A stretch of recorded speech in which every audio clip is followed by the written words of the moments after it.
नमस्कार, बहुत स्वागत है आपका जी मध्य प्रदेश छत्तीसगढ़ पर। आपके साथ मैं हूं सोनाली सिंह। मध्य प्रदेश में 200 साल से भी ज्यादा पुराना एक किला। वो किला जो है तो पर्यटन स्थल, लेकिन उस किले के पास गूंजती है दर्द भरी आवाजें। पर किसकी? इस राज का पर्दाफाश हम आज करेंगे और ये भी बताएंगे कि आखिर उस किले में लोगों का पीछा कौन करता है। इस किले में लड़कियों पर भी रहती है इस हैवान की खास नजर, जो मौका मिलते ही देता है हैवानियत को अंजाम। देखिए रिपोर्ट। एक किला जो है लूटती आबरू का गवाह।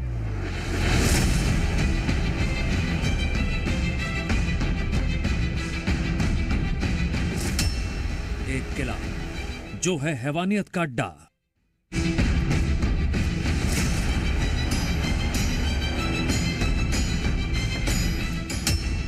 एक किला जहां सुनाई देती हैं चीखें।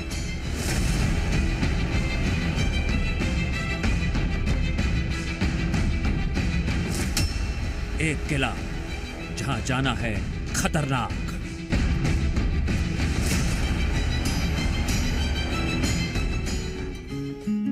मध्य प्रदेश का इंदौर शहर एक ऐसा शहर जहां जो भी जाता है उसके मन में स्वच्छता, हवा और सुंदरता बस जाती है। शहर से करीब 55 किलोमीटर दूर स्थित जाम गेट भी एक ऐसी जगह है जहां एक बार जाने के बाद लोगों को बार बार जाने का मन करता है। वैसे तो ये एक पर्यटक स्थल है, लेकिन करीब 10 दिन पहले यहां वो हुआ जिसने लोगों के होश फाख्ता कर दिए। आर्मी के 2 ट्रेनी अफसर जाम गेट के पास अपने दोस्तों के साथ कार से घूमने गए थे। तभी 7 से 8 की संख्या में आए बदमाशों ने उन्हें बंधक बनाया और फिर उनके साथ मारपीट की और आर्मी अफसर की दोस्त के साथ हैवानियत को भी अंजाम दिया। इस घटना ने सवाल खड़े कर दिए, क्या यह जगह सुरक्षित है? क्या पर्यटन स्थल पर भी हैवानों की नजर है? आज हम आपको ले चलेंगे इंदौर के उसी जगह पर जहां का 200 साल पुराना किला युवतियों की लूटती हुई आबरू का गवाह है। एक किला जहां एक नहीं, 2 नहीं, करीब 45 लड़कियों की इज्जत से खिलवाड़ किया गया। उन्हें नोचा गया, खसोटा गया। वो चीखती रहीं, चिल्लाती रहीं, लेकिन उनकी आवाज उसी किले में दब गई। मानो किले की जर्जर दीवारों ने उस आवाज को अपने में ही समा लिया। घिनौनी घटनाओं ने पूरे क्षेत्र में दहशत फैला दी। दहशत भी ऐसी जिससे लोग आज भी डर के साए में जी रहे हैं। इंदौर के पास जाम गेट में हुई घटना ने सभी को झकझोर कर रख दिया। और ऐसी ही घटना इंदौर के पास कजलीगढ़ में बीते वर्षों में हुई थी। उस समय की मीडिया रिपोर्ट्स के मुताबिक 2 वर्षों में लगातार 45 युवतियों के साथ बलात्कार किया गया था और बलात्कार का स्थान था कजलीगढ़ किला। यहां पर युवतियां घूमने आती थी और उनके साथ लूटपाट और बलात्कार की घटना को अंजाम दिया जाता था। ये जगह है कजलीगढ़। मनमोहक दृश्य, नजारा ऐसा जिसे देखकर एक सुकून सा आ जाए। लेकिन इस मनमोहक और शांति भरे जगह का इतिहास उतना ही खतरनाक और दर्द से भरा है। जी मीडिया आज आपको वो सच्चाई दिखाएगा जिसे देखकर आपकी रूह तक कांप उठेगी। कजलीगढ़ किले में 45 महिलाओं के साथ हुए गैंगरेप की पूरी हकीकत आज आपके सामने रखेंगे। इंदौर से खंडवा रोड पर 20 किलोमीटर दूर स्थित कजलीगढ़ का किला, जो प्रेमी जोड़ों की सबसे पसंदीदा जगह होती थी। यहां बिना रोक टोक के आप घूम सकते हैं। घूमने के लिए किला है और पास में मौजूद जंगल।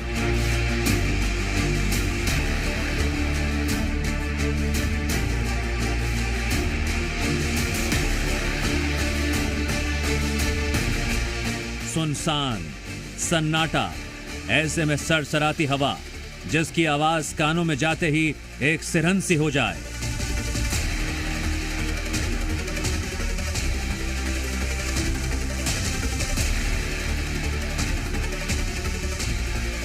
वैसे तो लोग यहां घूमने जाते थे, लेकिन उन्हें इस बात का अंदाजा भी नहीं था उसी सुनसान जगह पर चील की आंखें उनका पीछा कर रही हैं। उनकी हर एक गतिविधि पर नजर रख रही है और बुन रही है वो खौफनाक साजिश जो हंसती खेलती जिंदगी को तबाही के समुंदर में धकेलने वाला है। इंदौर का कजलीगढ़ किला। इस किले का इतिहास लगभग 200 साल पुराना है, जिसको शिवाजी राव होलकर ने बनाया था। परंतु इस वक्त यहाँ पर जो है इंदौर के लोग इस स्थल को पर्यटन स्थल के तौर पर उपयोग करने लगे, जिस वजह से वह एक ठिकाना बन गया उन तमाम बदमाशों का जो लगातार लूट और रेप जैसी बड़ी घटनाओं को अंजाम देते थे, क्योंकि इसका आने जाने का एकमात्र रास्ता और किले के अंदर एकदम सुनसान। कुछ सालों पहले मीडिया रिपोर्ट्स के मुताबिक यहाँ पर 45 लड़कियों से ज्यादा लड़कियों का बलात्कार किया गया था। उससे ज्यादा लोगों के साथ यहाँ पर लूट जैसी बड़ी वारदात को अंजाम दिया गया था। हालांकि घटना के बाद लगातार पुलिस की मुस्तैदी यहाँ पर बढ़ी और घटनाओं में धीरे धीरे विराम लगने लगा। पर्यटकों पर नजर रहती थी बदमाशों की, जो ताक में रहते थे उस मौके की जब वो हैवानियत को अंजाम दे सकें। इन बदमाशों के काले कारनामों की दहशत का खौफ मौजूदा ग्रामीणों में अभी तक बरकरार है, जो बताते हैं किस तरह पास के गांव से बदमाश आए दिन कजलीगढ़ किले में आते थे और किले में घूमने आए युवक युवतियों के साथ लूट और बलात्कार जैसी घिनौनी हरकत करके जाते थे। उधर बाहर के जंगल में गांव बसे हैं, उधर के लोग आते थे, वो करते थे। जब यहाँ पे पुलिस वुलिस कोई आती नहीं थी। उसके बाद में अब बहुत दिन की बात हो गई, वो कम से कम 15-20 साल हो गए जब की बात थी। अब तो कुछ भी नहीं होता है। अभी अब तो पुलिस प्रॉपर आती है। हाँ, पुलिस आती है, अब तो बिल्कुल सुरक्षा है। पहले वो पीछे के गांव से कुछ लोग आ जाते थे, रेप वगैरह होते थे और बस यही चीजें होती थी। उठा के ले जाते थे, चोरी करना, लूटपाट करना। अब तो वो सब पहले से अच्छा हो गया है। बदमाशों ने अपनी हैवानियत को जारी रखा, लेकिन बुराई का खुलासा तो होना ही है। साल 2015 जब कुछ छात्र यहाँ घूमने आए थे, उनके साथ भी ऐसी हैवानियत हुई। उन्होंने हिम्मत दिखाते हुए पुलिस थाने में रिपोर्ट दर्ज कराई, जिसके बाद पुलिस ने कार्रवाई शुरू की और फिर जांच में परत दर परत खुलती चली गई।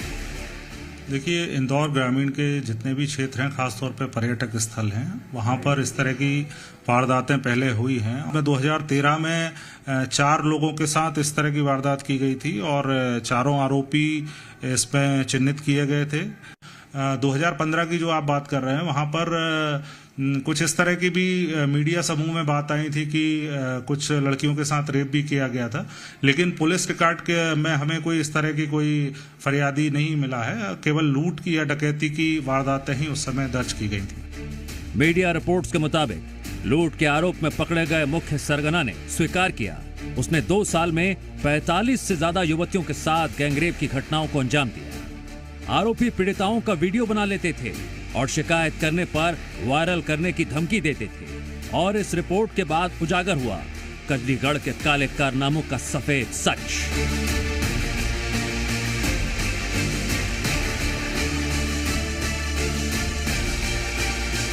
सबसे बड़ा सवाल जो खड़ा होता है कि कजलीगढ़ किला ही क्यों और किस प्रकार यहाँ पर आरोपी अपनी मंशाओं को पूरा करते थे। तो सबसे पहले हम बताते हैं ये किला है या पूरा शांत क्षेत्र है, आसपास में जंगली क्षेत्र लगा हुआ है, जंगल ही जंगल है, खाई है, यहाँ पर लोगों की नजर नहीं जाती। किस प्रकार आरोपी यहाँ घटना को अंजाम देते थे। आरोपी भी कपल्स के पीछे पीछे यहाँ पर आते थे और उसके साथ ही जैसे ही कपल्स यहाँ आते थे, उनकी वीडियो रिकॉर्डिंग कर हथियारों के साथ उनको डरा धमका कर उनके साथ कुकृत्य और लूट की घटनाओं को अंजाम देते थे। हालांकि ये पूरा घटनाक्रम कई सालों से चला आ रहा था। ऐसी कई घटनाएं हैं जो लगातार होती आई है और उस समय की मीडिया रिपोर्ट्स के मुताबिक बताया जाता है कि लगभग 45 ऐसे मामले सामने आ चुके थे कि जिनमें महिलाओं के साथ बलात्कार किया गया था। फिलहाल उन मामलों में जो कुछ आरोपी थे उनको जेल भी हो चुकी है, कुछ आरोपी है वे बरी भी हो चुके हैं, परंतु घटनाओं का सिलसिला है अब थमता हुआ कहीं नजर आ रहा है। घटना के बाद घटना से संबंधित एक PIL हाई कोर्ट में भी लगाई गई थी, जिसने स्पष्ट किया गया था कैसे 45 से ज्यादा युवतियों का गैंगरेप हुआ, जिस पर कोर्ट ने स्वयं मामले में राज्य शासन से जवाब मांगा था।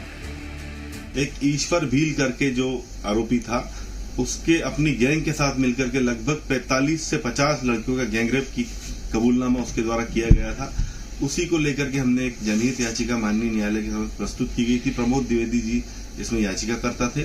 उसने अपने कबूलनामे में यह कबूल किया था कि मेरे द्वारा 45 लड़कियों का गैंगरेप किया गया है उसके बाद उसको पुलिस ने अरेस्ट किया था और वो पुलिस अभिरक्षा से फरार हो गया था। और उस जनहित याचिका में मध्य प्रदेश सरकार से हाईकोर्ट ने जवाब मांगा था। जवाब जब प्रस्तुत किया था पुलिस ने, तो पुलिस ने ये कहा था कि इसमें बहुत सारी पीड़िताएं सामने नहीं आई हैं, इस वजह से हम एफआईआर दर्ज करने में असक्षम हैं। जब माननीय न्यायालय के समक्ष ये बात आई कि इतना बड़ा जब घटनाक्रम हो गया है तो पुलिस की क्या सुरक्षा के इंतजाम थे। हाईकोर्ट ने पुलिस से इंदौर के पास घूमने वाली जगहों पर सुरक्षा के पर्याप्त इंतजाम करने को कहा, जिसके बाद पुलिस ने इंतजामात भी किए। लेकिन इन सब इंतजामों की पोल महू के पास जाम घाट में हुई हैवानियत ने खोल दी। जैसा कि मैंने बताया कि हम लोग लगातार इन ऐसे स्थानों पर पुलिस की पेट्रोलिंग, साथ में जो ग्राम रक्षा समिति है और वहाँ की जो वन रक्षा समिति है, कोटवार हैं, इन सब की तैनाती करते हैं और लोगों को भी अवेयर करते हैं। हम लोगों ने चेतावनी के वहाँ बोर्ड भी लगाए हैं, उसमें बताया गया कि शाम को 5-6 बजे के पहले आप अपने इन स्थानों से निकल जाएं। तो पुलिस सुरक्षा के हिसाब से कई तरह के प्रयास करती है। जो रात का समय है उसमें बिल्कुल ना जाएं, क्योंकि एरिया बहुत बड़ा है और पुलिस और बाकी लोग बहुत सीमित संसाधन है और कई तरह के कार्यों में व्यस्त होती है। जिस प्रकार इंदौर शहर विकास की रफ्तार पकड़कर मिनी मुंबई से मुंबई की ओर बढ़ रहा है, ऐसे वक्त में खौफ से भरी ऐसी घटनाएं डराने वाली हैं। बढ़ते हुए अपराध के ग्राफ को थामना बेहद जरूरी है, नहीं तो पहले कजलीगढ़, फिर जामगेट और अब कोई और पिकनिक स्पॉट किसी युवती की चीख न सुने। इंदौर से शिव मोहन शर्मा की रिपोर्ट, जी मीडिया।